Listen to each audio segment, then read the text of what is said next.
삶이라는 그 변화라고 말씀드렸습니다. 또한 나의 의를 가지고 따라가는 것이 아니라 바로 하나님의 의를 가지고 살아가는 삶이 바로 예수를 따르는 삶이라고 말씀드렸죠. 그리고 그 예수를 따르는 삶 가운데 우리는 율법의 형식이 아니라 율법의 본질을 통해서 예수를 따른다고 말씀드렸습니다. 그리고 그 율법의 본질은 무엇인가? 바로 그것은 십자가의 사랑이요 복음이 십자가의 사랑에 담겨질 때 그것에서 우리가 진정으로 예수를 따르는 삶이 일어난다 말씀드렸습니다. 오늘 이 시간 우리들의 모습 가운데 십자가의 사랑에 담겨진 예수 그리스도의 복음을 통하여 오늘 시간 주님만 따라가는 저와 여러분들이 되어지기를 주님의 이름으로 축복합니다. 아멘. 지난주 주일 2부 예배 후에 저희들이 같이 모여서 윷놀이를 했습니다. 저도 그곳에 동참하며 보았습니다. 그런데 그 유판을 보니까 그곳에 지옥도 있고 천국도 있더라고요. 그래서 게임을 하다 보니까 상대편이 천국에 들어가면 너무 안타까워지는 거예요. 그리고 상대편이 지옥에 들어가면 너무 즐거워하는 모습을 보았습니다. 상대방이 지옥에 들어간 것을 너무 좋아하시는 거 보면 하나님 이런 이야기도 생각났습니다. 그러나 상대편이 트릭을 쓰면 그것은 또 용납이 안 되는 거예요. 그러다가 손에서 윷이 떠나가는 순간 그 윷이 낙이 되어지며 어느 쪽에서 환호와 어느 쪽에는 탄식과 어느 곳은 등짝을 때리는 소리까지 들리는 모습을 보았습니다. 손에서 윷이 떠나가는 순간 같은 것을 보고 있지만 다른 반응을 보이고 있는 모습들. 사실 오늘의 본문의 말씀 가운데 주된 내용은 바로 손과 안식일입니다. 그리고 그 손과 안식을 통해서 사람들이 그리고 예수님과 바리새인들이 똑같은 상황을 보고 다른 반응을 보이고 있는 것이 바로 오늘 본문의 핵심 내용입니다. 예수님의 제자들이 안식일에 밀밭사이를 가다가 손으로 이삭을 자르고 비벼 먹으니까 그것을 통해서 바리새인들과 예수님의 반응이 다릅니다. 또 다른 안식일에 손마른 자가 있을 때 그 손마른 자를 바라보며 바리새인과 예수님의 반응이 다릅니다. 오늘 말씀을 통해서 오늘 안식일 가운데 우리가 어떤 모습으로 서로를 바라보며 어떤 모습으로 안식을 취해야 될지 그 말씀을 듣고자 합니다. 우리 1절과 2절의 말씀을 다시 한번 읽어보도록 하겠습니다. 1절과 2절입니다. 시작. 안식일에 예수께서 밀밭 사이로 지나가실 때 제자들이 이삭을 잘라 손으로 비비어 먹으니 어떤 바리새인들이 말하되 어찌하여 안식일에 해고사를 하느냐. 안식일의 초점, 쉼과 복과 거룩입니다. 안식일에 예수님의 제자들이 밀밭 사이에 가다가 손으로 이삭을 잘라서 비비어 먹었습니다. 사실 일부 예배 때는 몰랐는데 오늘 이은수사님 보면서 이삭을 잘라 비벼 먹었다니까 좀 어려운 마음도 들겠다는 생각도 들었습니다. 그런데 여기서 이삭은 우리가 알고 있는 우리 예배 드리는 이삭이 아니라 그 밀밭 사이에 있는 이삭을 이야기하고 있습니다. 그러면서 그들이 이삭을 잘라 비벼 먹으니까 그 유대인들과 바리새인과 서기관들이 그것을 비판합니다. 왜 안식일에 하지 말아야 될 일을 하고 있냐고 비판합니다. 뭐가 문제입니까? 우리가 잘 알고 있는 10계명이 있습니다. 10계명 중에 네 번째 계명이 뭔가요? 안식을 기억하여 거룩하게 지키라고 되어 있습니다. 그래서 출애굽기 20장 10절을 보면은 제7일은 너의 하나님 안식일인즉 내 여종이나 내 육축이나 내 문안에 유하는 객이라도 아무 일도 하지 말라라고 되어 있습니다. 즉 안식일에는 아무 일도 하지 말래요. 제가 지난 주 중에 이 본문을 묵상하면서 요즘 유대인들이 이스라엘에서 어떻게 안식일을 지키고 있나 이스라엘에 있는 목사님에게 연락을 취했습니다. 요즘 유대인들 안식을 어떻게 지냅니까? 라니까 여전히 안식일은 바깥에 아무도 없다고 합니다. 그리고 아무것도 안 한대요. 심지어 가스불도 안 킨답니다. 그런데 만약에 가스불을 켜야 된다면 이웃에 있는 이방인들에게 부탁을 해서 그 가스불을 켜달라고 부탁을 한다고 합니다. 그래서 지금도 그러냐고, 지금도 그런데요. 달라진 거 없냐고, 달라진 거 하나 있대요. 뭐가 달라진가? 요즘은 세속화된 유대인들이 그 안식일날 집에서 지키기가 힘드니까 다 호텔로 간대요. 호텔로 가서 거기서 다 서비스를 받는답니다. 엘리베이터에 버튼 누르는 것도 안 하기 때문에 이방인들이 모든 서비스를 제공한다고 하더라고요. 특히 지난주에는 이스라엘의 3대 절기 중에 초막절이었다고 합니다. 그래서 지난주이라 이스라엘은 초막절을 지키느라고 난리도 아니었대요. 유대인들은요 지금도 율법을 철저하게 지킵니다. 그런데 예수님께서 안식일날 이삭을 비벼서 먹었으니 그 바리새인과 서기관들의 얼마나 분노가 일어났겠습니까? 그럼 안식일의 초점이 아무것도 안 하는 겁니까? 안식일의 초점은 출애굽기 20장 11절의 초점입니다. 이는 엿새 동안에 나 여호와가 하늘과 땅과 바다와 그 모든 것을 만들고 제7일에 쉬었습니다. 그러나 여호와가 안식일을 복되게 하여 그날을 거룩하게 하느니라. 이게 안식일의 초점입니다. 안식일의 초점은 아무것도 안 하는 것이 아니라 하나님께서 원하시는 쉼과 하나님께서 원하시는 복과 하나님께서 원하시는 거룩을 이루는 것이 바로 안식일의 초점이라는 것이죠. 그럼 그리스도 안에서 일어나는 쉼과 그리고 복과 거룩은 무엇인가? 우리 3절에서 5절까지의 말씀을 읽어볼게요. 3절에서 5절입니다. 시작.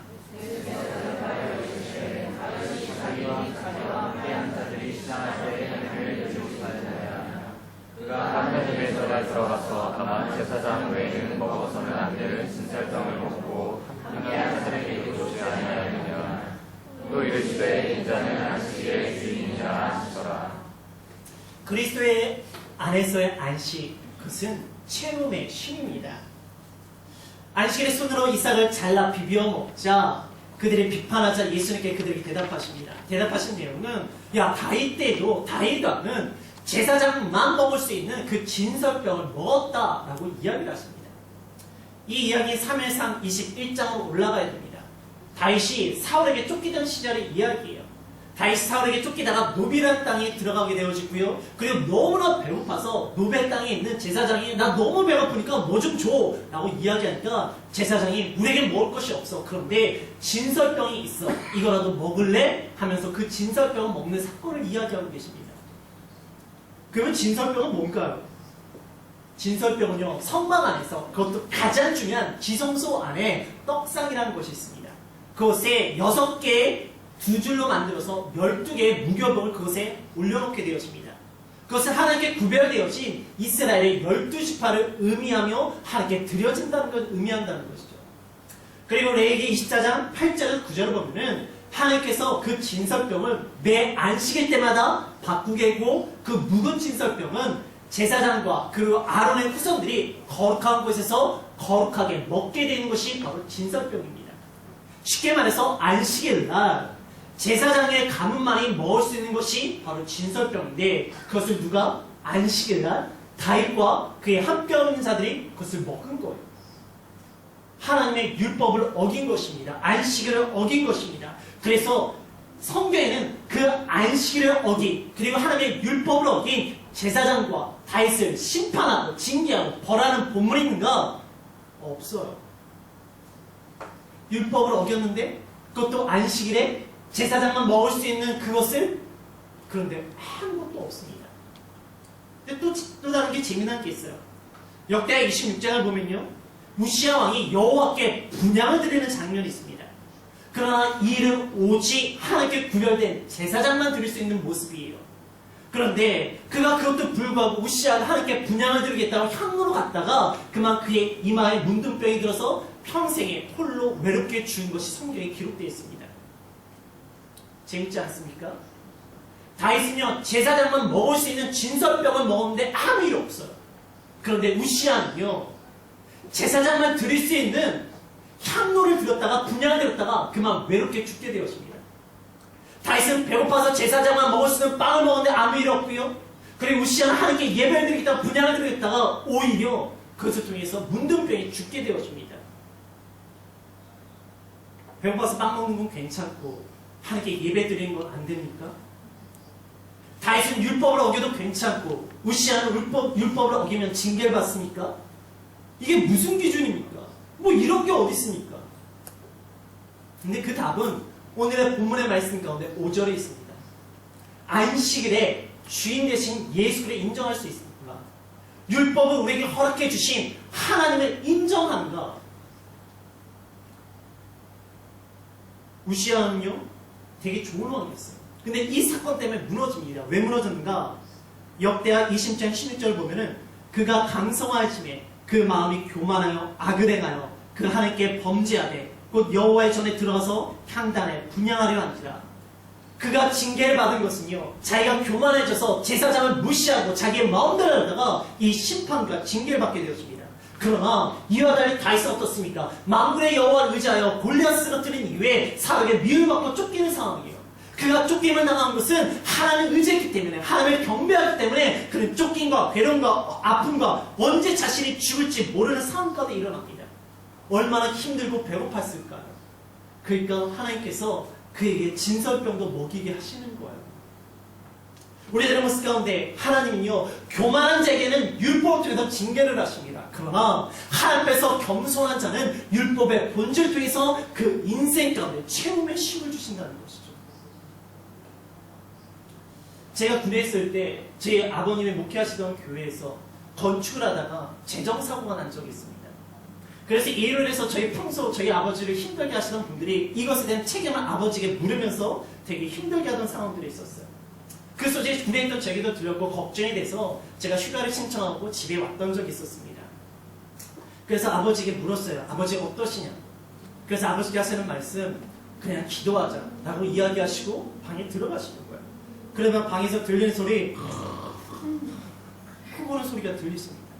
그리고 나서는 저는 걱정이 돼서 이리 뒤척 저리 뒤척 하다가 잘 못 이루고 있었는데 아버지는 동일하게 새벽 3시에 또 일어나시고 그리고 말씀을 읽으시고 기도하시고 새벽 예배 드리러 가시더라고요.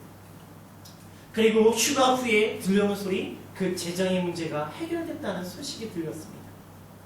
제가 다른 사람 앞에서 아버지를 존경하는 것이 뭐가 있느냐라고 이야기할 때 제가 자신 있게 이야기할 수 있는 것은 저희 아버지는요, 하나님 앞에서 그 순수함이 변함이 없다는 것을 이야기할 수 있어요.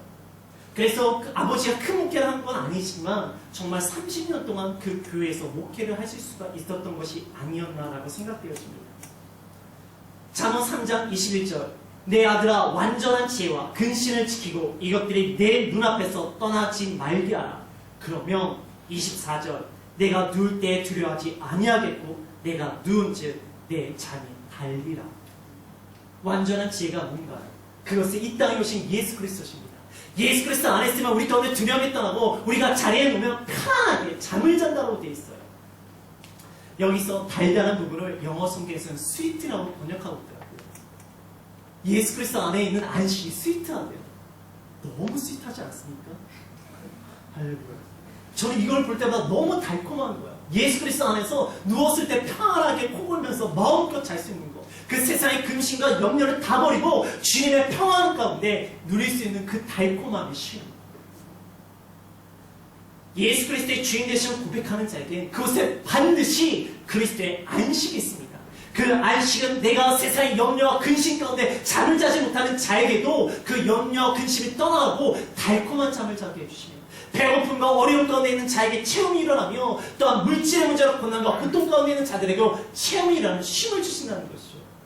오늘 이 시간 예수 그리스도께 주권을 드리는 자에게, 예수 그리스도의 주인 되심을 고백하는 자에게 그 그리스도의 안식의 쉼이 일어나길 주님으로 축복합니다. 체험이 일어나기를 주님의 이름으로 축복합니다. 그럼 안식은 단순히 쉼으로 끝나는가? 아닙니다. 안식은요, 안주가 아닙니다.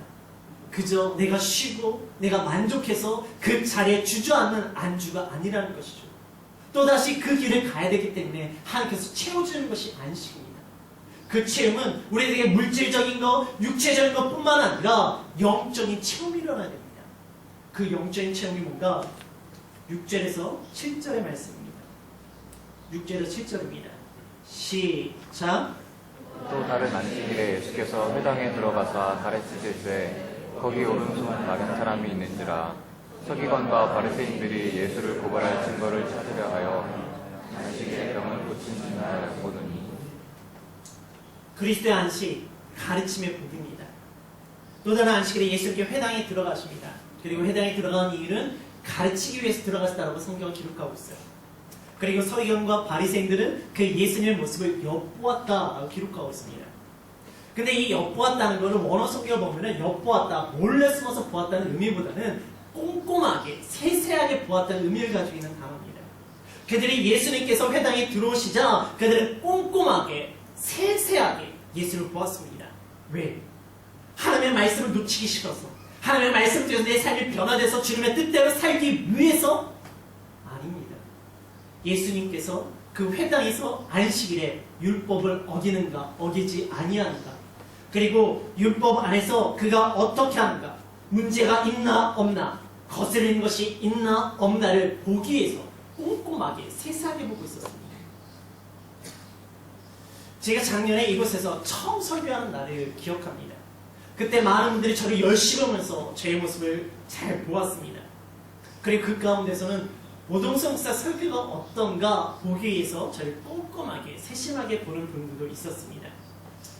그러나 점점 생명의 말씀교회 여러분들의 모습을 보면 하나님의 말씀에 집중하며 하나님의 말씀에 반응하는 모습들이 있습니다. 이 시간은요, 오동성 목사의 설교를 판단하는 시간이 아니라 하나님의 말씀에 반응하는 시간인 줄 믿습니다. 예수님이 왜 회당에 들어가셨는가? 예수님을 가르치기 위해서 회당에 들어가셨습니다. 그리고 그 가르침은 바로 우리에게 복을 주시기 위한 가르침이었습니다. 누가복음 6장은요, 평지 설교라는 제목이 있는 장입니다. 우리가 잘 알고 있는 마태복음 5장부터 7장을 우리가 산상수훈이라고 이야기합니다.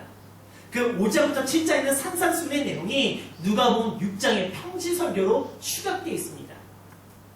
그래서 오늘 같은 장인 6장 20절과 21절을 보면은 가난한 자는 복이 있나니 하나님 나라가 너희 것이다 선포하십니다.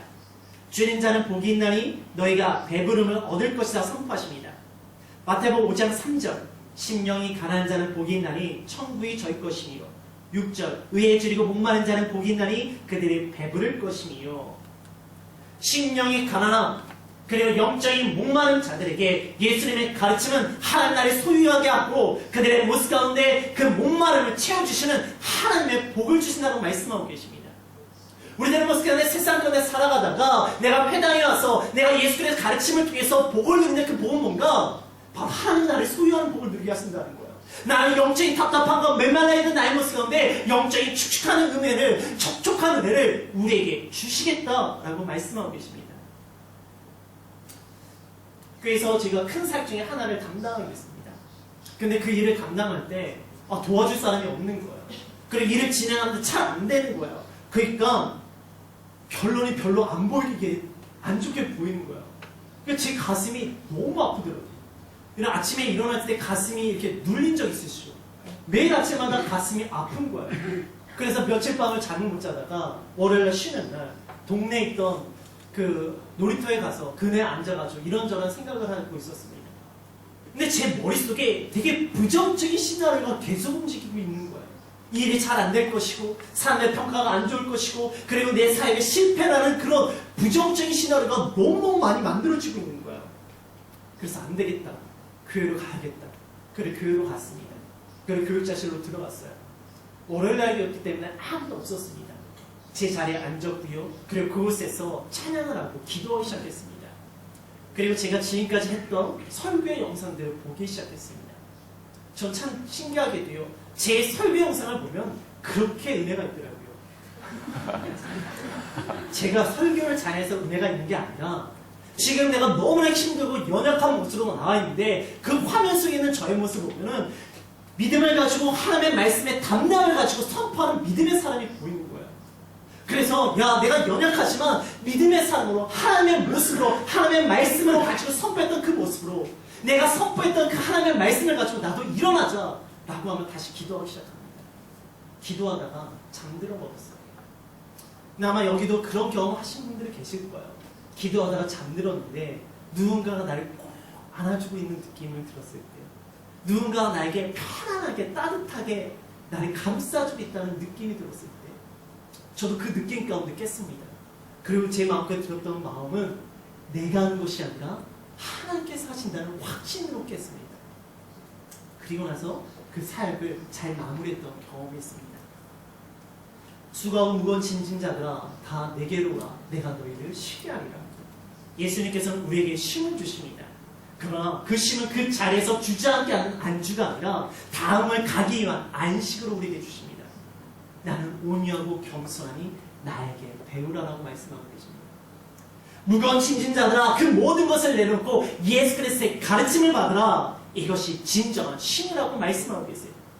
하나님 나라를 소유하는 것, 말씀으로 채워지는 것, 내 심령 가운데, 내 목마른 가운데 내가 말씀을 통하여 그 가르침을 통하여 내가 이루지 못했던, 내가 얻지 못했던, 내가 바라는 그 하나님의 나라 내가 목마름과 답답한 가운데 주님의 가르침을 통해서 그곳에 일어나는 주님의 은혜.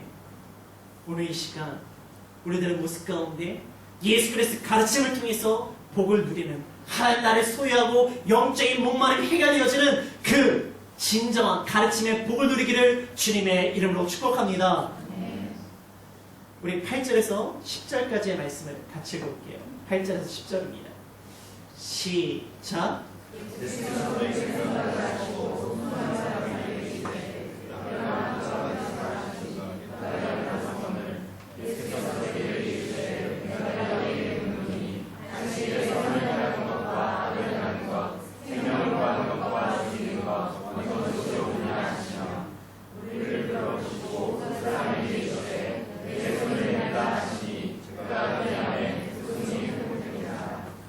그리스도 안에서의 안식은 회복의 거룩함입니다.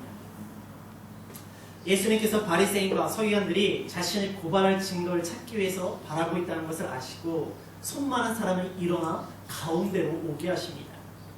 안식일에 선을 행하는 것이 옳으냐, 악을 행하는 것이 옳으냐, 안식일에 생명과 그리고 생명을 죽이는 것이 옳으냐라고 묻고 계십니다. 안식일의 논쟁의 사건의 중심에 바로 손 많은 사람이 등장하게 되어집니다. 10절에 예수님께 손 많은 사람에게 이르시기를 내 손을 내밀라 하니까 그가 내밀고 곧 그 손이 회복됐다라고 성경을 기록합니다. 참 말은 쉽습니다. 그런데 여러분 상상해 보세요. 모든 눈이 나에게 집중하고 있습니다.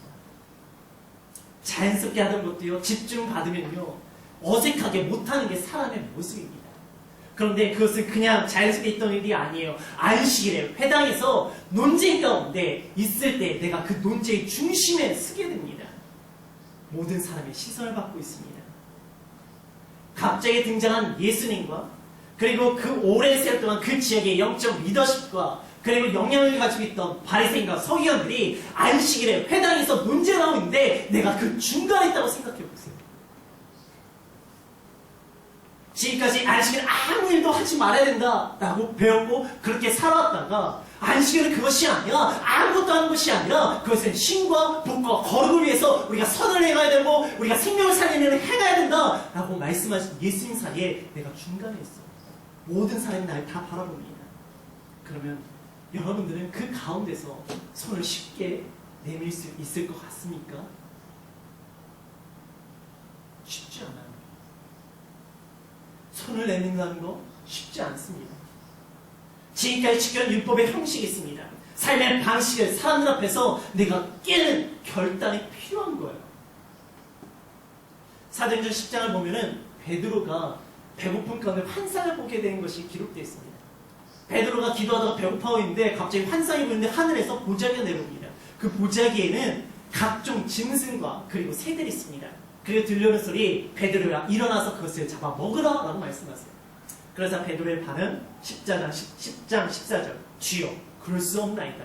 속되고 깨끗하지 아니한 것을 내가 결코 먹지 아니하나이다. 그러자 하나님의 말씀 15절 하나님께서 깨끗하게 하신 것을 내가 속되게 하지 말라. 나는 이 대화가 한 번으로 끝난 것이 아니라 3번 일어나고 그리고 그 보자기가 다시 올라갔다라고 성경을 기록하고 있어요. 레기 11장을 보면요. 그곳에는 정한 음식과 부정한 음식이 있습니다. 그래서 율법에 따라 유대인들은 정한 음식만 먹어야지 돼요. 누구의 말 때문에 베드로는 정한 음식을 먹고 부정한 음식을 거부했습니까? 하나님의 말씀 때문이었어요. 그런데 하나님의 정함과 부정함의 기준이었던 것이 어느 순간 그것이 나의 기준이 되어져서 하나님이 먹으라는 것도 내가 이건 부정한 것입니다. 먹을 수 없습니다. 라고 이야기하는 거예요. 하나님 때문에 살았던 그 삶이 오히려 하나님의 말씀을 순종하는데 걸림돌이 되어주는 웃기는 상황이 됐다는 거예요.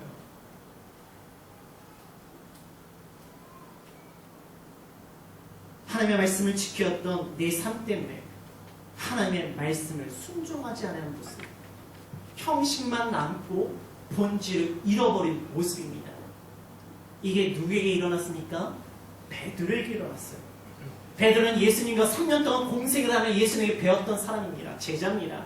뿐만 아니라 예수 그리스도의 죽으심과 예수 그리스도의 부활을 경험했던 사람입니다. 뿐만 아니라 사도행전은 성령께서 임하셔서 오순절 성령 체험했던 사람이 베드로예요. 그런데 그런 사람이라 할지라도 지금까지 자기가 지켰던 삶으로 인해서 하나님의 말씀을 불순종합니다.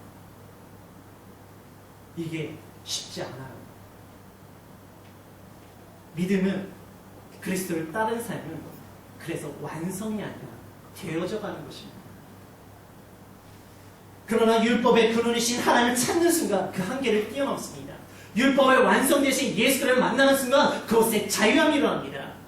그래서 요한복음 8장 31절 너희가 내 말에 거하면 참으로 내 제자 되고 진리를 알지니 진리가 너희를 자유케 하리라.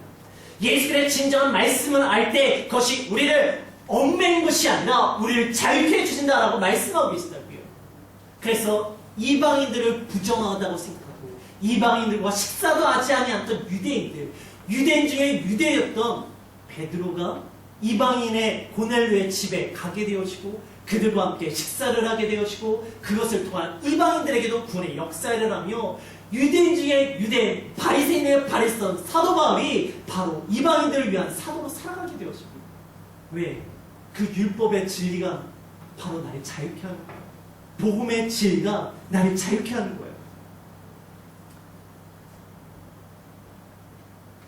손 마른 자, 그곳에서 그 지역에 영향력 있는 자들과 새로 등장한 예수님 가운데 내가 뭘 따라야 되는가 심각한 고민이 일어났겠죠.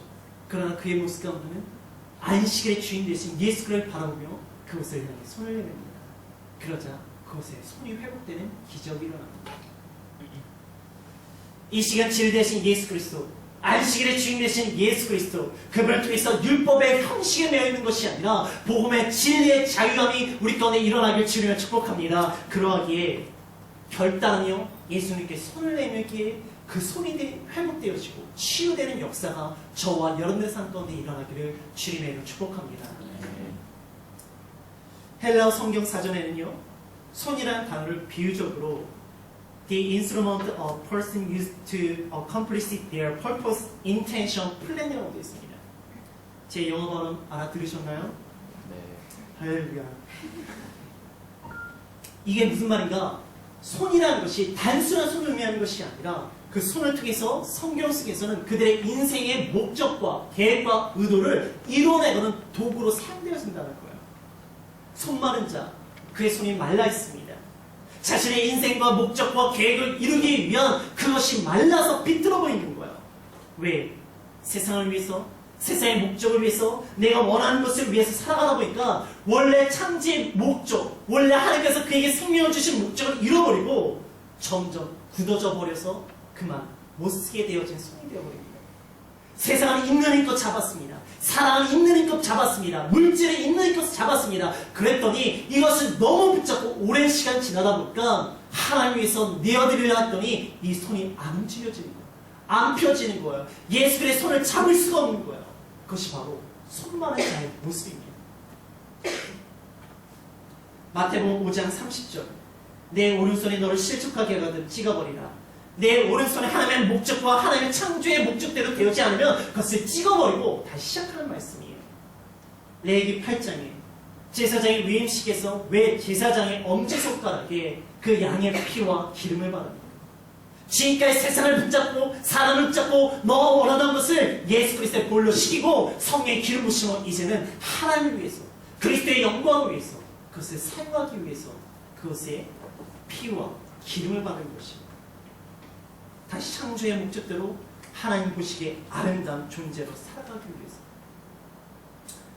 헬라에서 회복이라는 단어는 영어로 리셋이라고 번역되어집니다.